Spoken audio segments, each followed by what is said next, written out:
Eu tenho que admitir que eu já estava com saudade do alomorf. Por que que o português parece russo? Alomorf. Olha, diversas vezes a gente já viu aqui vídeos de russos que aprenderam direitinho o português. Tem uma facilidade ampla de aprender o português, né? Por diversos fatores, principalmente por causa já da fonética deles, né? Tem uma fonética muito parecida com a do português. Isso lhes facilita muito aprender o português. Mas vamos lá ver o que que o alomorf tem a dizer, cara. Ele já está com uma xícara, aquele estilo Sherlock Holmes. Olá! Bem-vindos ao Alomorf! Você, se já foi a algum outro país e é falante de português, talvez já tenha se deparado com a seguinte situação.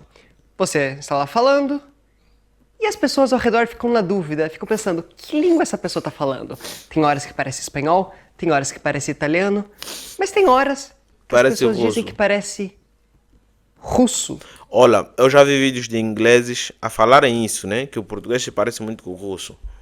Ou polonês, polaco, especialmente quando a pessoa é falante de português europeu, né? Tem essa fama na internet de que o português europeu parece russo, parece polonês. Mas por quê? Por que o português europeu parece com essas duas línguas? Descubra tudo isso hoje numa casca de nós.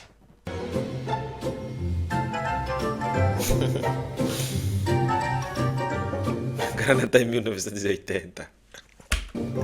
Só que ele ensina bem, ele sabe ensinar bem, na verdade. Eu tenho que admitir, aprendi muito com ele também. Alomorf.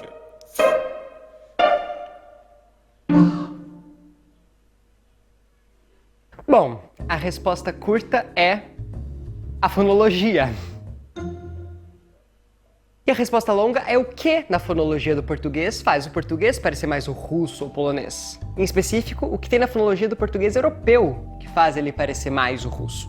Bom, e uma diferença importante da fonologia do português do Brasil e do português europeu é que o português europeu é mais stress-timed, que eu já expliquei antes, mas numa língua, por exemplo, como o italiano ou como o espanhol, as sílabas tendem a ter mais ou menos a mesma duração e as tônicas estão espalhadas. Enquanto numa língua como o português europeu ou como o inglês, os intervalos entre as tônicas são mais ou menos regulares e tudo que é no meio é comido ou reduzido para que dê esse tempo. Mas eu recomendo que você veja esse outro vídeo. O português europeu é assim, come algumas palavras, algumas sílabas, né? Mineiros. Que eu explico um pouco melhor. E isso faz com que alguns sons sejam reduzidos. E o português europeu também passou por uma grande redução vocálica, que transformou muitos as em as, é muito mais fechado, e muitos is em us. Esses dois sons também são mais centrais. E são sons que nós encontramos tanto no russo quanto no polonês. Veja, por exemplo, essa palavra em russo цирк e essa palavra spasibo. Esse e esse são muito comuns no russo. E o estereótipo russo é falando com esses us e esses us, não é? E na verdade, em Lisboa, por exemplo, mais ao sul, centro-sul, essa redução é muito maior, os sons são muito mais fechados. No norte de Portugal, já são mais abertos. E essa redução vocálica também gera muitos encontros consonantais, porque às vezes as vogais só somem. Por exemplo, a palavra verdade, que muitas vezes é dita como verdade. Verdade, com esse encontro consonantal. E esses encontros consonantais também são muito comuns nas línguas eslavas. Porém, no norte tem muitos ditongos, que acontecem também como no Rio de Janeiro e que também lembram um pouco o russo.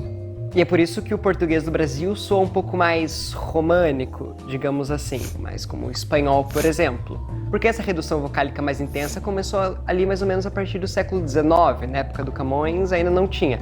Se você quiser saber melhor como o Camões falava, vai dar uma olhada nesse vídeo aqui. E ainda falando das vogais, tem uma coisa que assemelha o português, no geral, ao polonês, que são as vogais nasais. Por exemplo, nessa palavra polonesa, som, que nós temos esse final.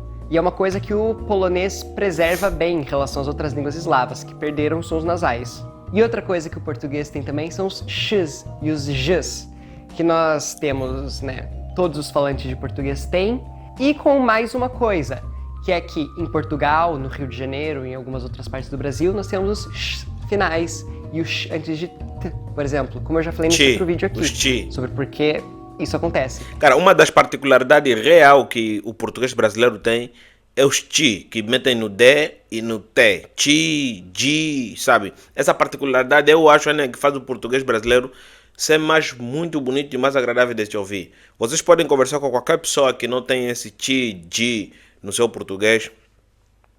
claramente ele vai te falar que vai conseguir identificar se isso é de onde. E vai te falar que é muito melhor ouvir assim do que de vez em quando a gente não está a ouvir o nosso próprio português, não é tão agradável assim, né? Por exemplo, um português da onde? Lá da Ásia, de Macau, é muito parecido com o português de Portugal, entendeu? O português de Cabo Verde é uma mistura de português de Portugal e crioulo.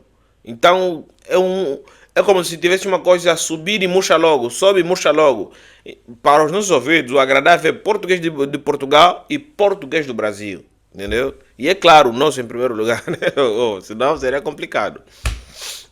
E nós temos, por exemplo, a palavra, como os cariocas falam, como este, como os portugueses falam este, e que dão esse ar bem russo também. E também, em Portugal, nós temos o Dark L, né, esse L final, que o russo também tem. E se você quiser saber mais sobre isso e por que os brasileiros falam Brasil e Portugal, vai ver esse vídeo Brasil. aqui. E o tema desse vídeo foi escolhido pelos membros do canal. É isso aí, você pode se tornar um membro do Alomorph para ajudar o canal a crescer cada vez mais. Vai lá, dependendo do nível que você escolher, você vai ter acesso a essas coisas, você vai poder usar esses emojis aqui e conforme o tempo vai passando, você vai ganhando esses selos de quanto tempo você está ajudando o canal.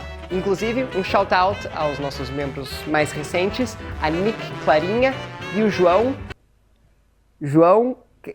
Kretschma. Cara, é russo. Então é isso, vai lá, torne-se um membro do canal, ajude o canal a crescer, a gente poder fazer cada vez mais coisas. E é isso. E se você gostou desse vídeo, além de considerar se tornar membro do canal, curte-o, compartilha nas redes sociais e segue também o Alomorph nas redes sociais. E além disso, também se inscreve no canal aí embaixo e ativa o sininho para você receber a notificação de quando sair vídeo novo, para você receber na hora que sair. Comenta qualquer coisa aí embaixo, qualquer dúvida, qualquer sugestão. E como sempre, salve! Esse figurativo ele poderia ter posto ali um chá. Eu realmente assistiria a um vídeo mais longo desse carinha aí. Eu assistiria. Ali não precisamos aprender tudo, só precisamos sair com um bocado de noção, entendeu? E é que, graças a Deus, a gente consegue pegar alguma noção nos vídeos dele, entendeu? Então, cara, é isso aí. Inscrevam no canal, ativem o sininho das notificações. Não esqueçam de partilhar o vídeo com pessoas interessadas. Nos vemos na próxima. Me diz aqui embaixo o que você aprendeu. Principalmente, né, sobre essa congruência que existe na ligação da fonética brasileira e fonética portuguesa, né? A fonética brasileira e a fonética portuguesa, uma das grandes coisas que lhes diferencia é mesmo só as sílabas, sabe? Alguns ditongos a mais, né?